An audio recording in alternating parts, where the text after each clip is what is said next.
नमस्कार। टीवी हिंदी में आप सभी को सुस्वागतम। जी हाँ, ग्लोबल अस्थमा रिपोर्ट के मुताबिक भारत में 3.5 करोड़ लोग अस्थमा से पीड़ित है।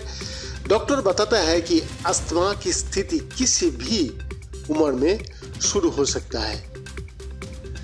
एक आदमी से हम लोग, एक किशोर बालक से हम लोग शुरू करते हैं आज का हमारा प्रतिवेदन। वो क्या बोल रहा है? मुझे ये बिल्कुल महसूस नहीं होता कि मैं अस्थमा का मरीज हूँ। आपको खुद को प्रेरित करना चाहिए कि आपको इससे लड़ना है। ये शब्द है गाजियाबाद में रहने वाली 16 साल के रोहन सक्सेना का, जो 11वीं कक्षा में पढ़ता है। रोहन के लिए अस्थमा से लड़ना आसान नहीं था।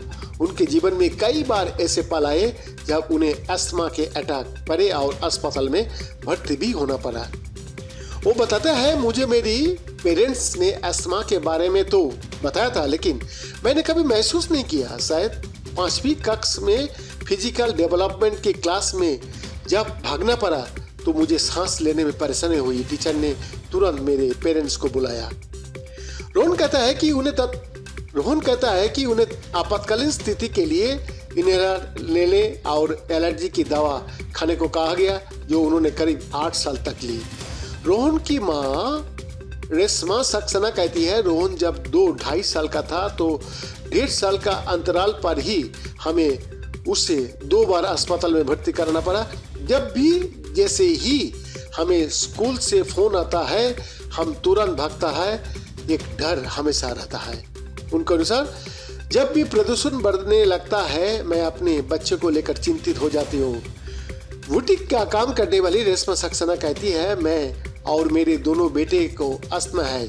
हमें बहुत ख्याल रखना पड़ता है प्रदूषण, एलर्जी, डस्ट या किसी तरह के स्ट्रेस से, क्योंकि यही उसके ट्रिगर पॉइंट होता है। हालांकि डॉक्टर अस्थमा का कोई बीमारी मानने के बजाय एक स्थिति बताता है जिसमें मरीज को सांस लेने में दिक्कतें आती है। सर गंगाराम अस्पताल में छाती रोग विशेषज्ञ डॉक्टर अभिनव गुलियानी कहता है, अस्थमा की स्थिति किसी को किसी भी उम्र में शुरू हो सकता है। इसमें सांस के रास्ते में या सांस की नाली में किसी प्रकार की हवा या कण की वजह से सूजन आ जाती है, जिससे हवा की आवाजाही में परेशानी आती है। ये एक तरह की एलर्जी होती है। ग्लोबल अस्थमा रिपोर्ट 2022 के मुताबिक भारत में 3 करोड़ 50 लाख लोगों का अस्थमा है। अस्थमा का लक्षण सांस लेने के दौरान सीटी बजने जैसी आवाज आना, सांस उखड़ना, छाती में जकड़न महसूस करना, खांसी होना। जब ये लक्षण बिगड़ने लगता है तो अस्थमा को अटैक आता है। वही डॉक्टर वेद प्रकाश अस्थमा से जुड़ी एक और बात पर ध्यान दिलाता है। ये अस्थमा से जुड़ी चुनौतियों के बारे में बात करते हुए कहता है कि अस्थमा एक ऐसी स्थिति है जिसे पहचानने में लोग को वक्त लगता है और वो इस बीमारी से निपटने के लिए घरेलू नुस्खे अपने चलता है। वो बताता है कि इस बीमारी को लेकर लोगों में जागरूकता भी कमी है। ऐसे में अस्थमा के मामले ज़्यादा है क्योंकि अभी भी लोगों की इस बीमारी के बारे में ज्ञान नहीं है।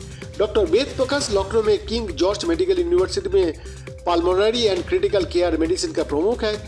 इसी बात पर अपनी सहमति जताते हुए डॉक्टर अभिनव गुलियानी कहता है कि उनके पास कई ऐसे मरीज आता है जो घरेलू इलाज करता है और उन्हें ये डर होता है कि उन्हें इनहेलर की आदत पड़ जाएगी। वो बताता है कि अस्थमा को 2 स्थिति होता है, एक हल्का अस्थमा और दूसरा गंभीर। अगर किसी को हल्का अस्थमा है तो ऐसे में मरीज को साल में 1-2 बार छाती में जकड़न महसूस हो सकती है या सांस लेने में तकलीफ हो सकती है।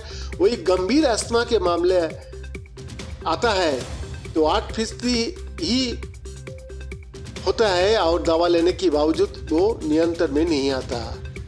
उस पर ध्यान देने की जरूरत है और इनके लिए नए इलाज भी सामने आ रहा है। डॉक्टर अभिनव गुलियानी कहता है, कई बार स्थिति खतरनाक हो जाती है जब अस्थमा तेजी से बढ़ता है। अगर इतना बढ़ जाए कि सांस को रास्ते में ही रुकावट आ जाए तो मरीज को मौत भी हो सकता है। डॉक्टर अस्थमा का शिकार मरीजों को सलाह देता है कि वो धूल से बचे, प्रदूषण के दौरान मास्क का इस्तेमाल करें और मौसम बदलने से पहले दवा लेना शुरू कर दे और हमेशा इनहेलर रखें।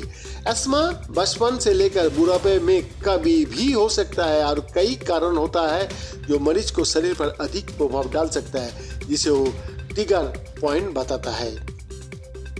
वैद्यनाथ दास का report, FTV Hindi, Delhi, India.